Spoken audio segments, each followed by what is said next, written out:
Welcome to American Black Journal. I'm Stephen Henderson. In recent weeks, teachers in the Detroit Public School District have held mass sick-outs to draw attention to the poor conditions inside some of the school buildings. A recent city inspection found code violations in several schools, including missing floor and ceiling tiles, mold, water damage, and rodents. The teachers union has gone to court to force repairs and to allow their own environmental experts to check out the safety of the buildings. They also asked the judge to get rid of the district's state-appointed emergency manager, Darnell Early. However, Early has already said he's going to step down at the end of this month. Joining me now to talk about the developments is Ivy Bailey, interim president of the Detroit Federation of Teachers. Welcome to Detroit. Welcome to American Black Journal. Thank you so much. Good morning. Yeah. So let's talk about where we are with this, the sick-outs in particular. You guys came under a lot of fire for the fact that teachers sort of left the schools. Lots of schools had to close. I've been sort of saying, what else did you want teachers to do? I know enough teachers in Detroit schools. I hear from enough teachers all the time about the conditions. No one was responding to these conditions until the sick-outs happened. Do you feel like you've made the point that you needed to make and that you'll now get the attention that you need? Stephen, I feel now that the point was made, but I'm still hoping locally that we get the attention that we need. Mr. Early has stepped down, but he's going to be here until the end of the month. Personally, I would like Mr. Early to be gone today. And I think now the ball is in the governor's court. What is he going to do to make Detroit Public Schools fiscally sound? What is going to happen to our district as a whole? You know, we keep hearing all this about old code, new code. The teachers are kind of on edge because we don't know whether or not we're going to have Detroit Public Schools next year. We don't know if school is going to continue after April. So as far as the finances go, we need some answers. Right. And that's not just a short-term question about you know, whether schools stay open in April or whether we come up with the money to pay off the debts that have been run up over the last 8 or 9 years. But it's also, how does the system survive going forward, right? I mean, that's something you guys deal with every day. Correct. I know our school funding, I don't think Detroit Public Schools is funded correctly. We have a large population of students with special needs, which costs a lot of money to educate them. Sure. And I think the state needs to look at the disproportionate amount of special ed students that we have. And I think we need to be funded correctly, because if not, even if we come back and we pay off the debt, if we start again, if we don't have the correct funding, we're going to be right back where we are now. Yeah, yeah.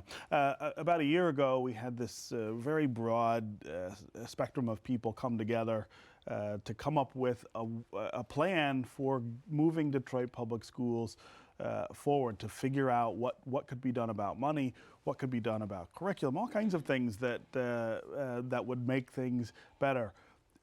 That didn't become the legislation that we're now seeing in Lansing. It's a little different. Some of the ideas got in, a lot of them didn't. Where does the teachers union stand on those ideas? Is the coalition what you guys are sort of banking on as the way forward, or is there another idea? Okay, so I know the coalition that you're speaking of. I participate on a coalition in the academic committee.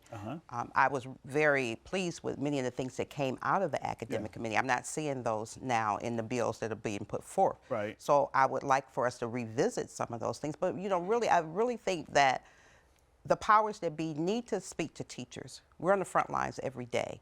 So if you would come down and speak to teachers, you would find out what's really needed. There's always policies being made without teacher input, and that needs to change. Yeah. Speaking of policy being made about teachers, there are bills that are being introduced to try to punish teachers for things like sick-outs, which some people are saying are just strikes disguised as something else. Tell me, has anyone from Lansing, has anyone from, for instance, the Senate Education Committee in Lansing come down to talk with you or to talk with other teachers about what's going on in the school system, or do they seem like they just want to pass laws? They just want to pass laws. I was there Monday speaking to the committee, and I just felt it was disingenuous for them to not want teachers to speak out on behalf of children. it's one thing if you're just, you're talking about money, my pay. That's not what this was about. This was about what is best for children. We're talking about environmental issues that can affect children. And coming off the whole Flint thing and having Mr. Early be the emergency manager in Flint and in Detroit, there wasn't a lot of trust. And especially when we're bringing forth these environmental issues and nothing's being done. I mean, it was just blatant disregard when the issues were brought to him. Yeah, and so you went to Lansing to testify about this. Have the legislators in Lansing ever come down to talk to you or to see the schools that you guys teach in here? No. They haven't talked to me personally. I do know one of our Detroit representatives, Sherry Gay Denago, did bring a group of legislators down, but those who needed to come weren't there. So those who I spoke to in the education committee, with the exception of, I believe it was Senator Knizik, they need to come down and they need to follow teachers for a day. They need to stand in their shoes, and I think that they would have a better understanding of what we deal with on a daily basis. Yeah. After the sick outs, we saw Mayor Duggan respond and say he was going to go take a look at some schools. He went, saw the conditions that existed. He said that he would do what he could to have the city address some of those.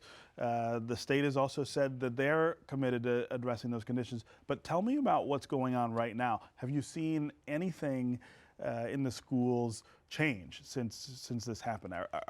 Are they fixing the ceiling tiles? I mean, those photos that we had in the opening, are we seeing that stuff taken care of at this point? We're seeing a little bit, but Stephen, what we're seeing is Band-Aids. It's not being repaired correctly.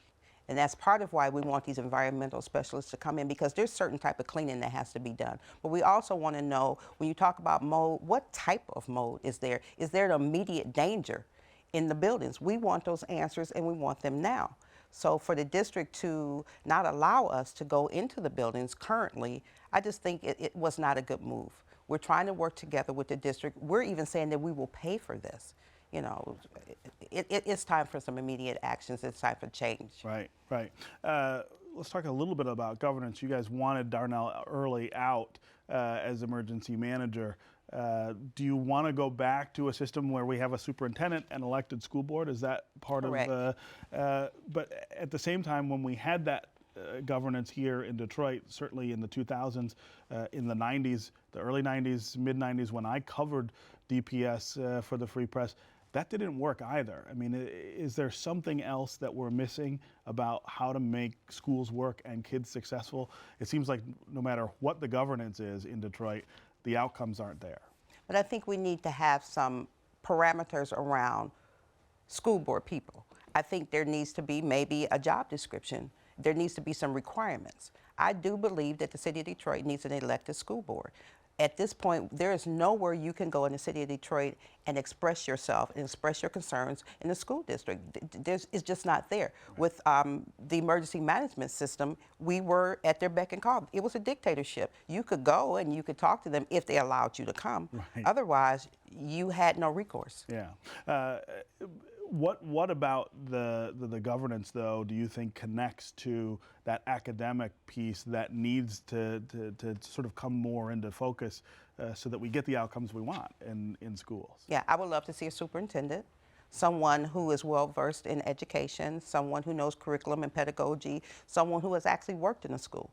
It makes a difference when you've worked in a school, so you kind of know how things work.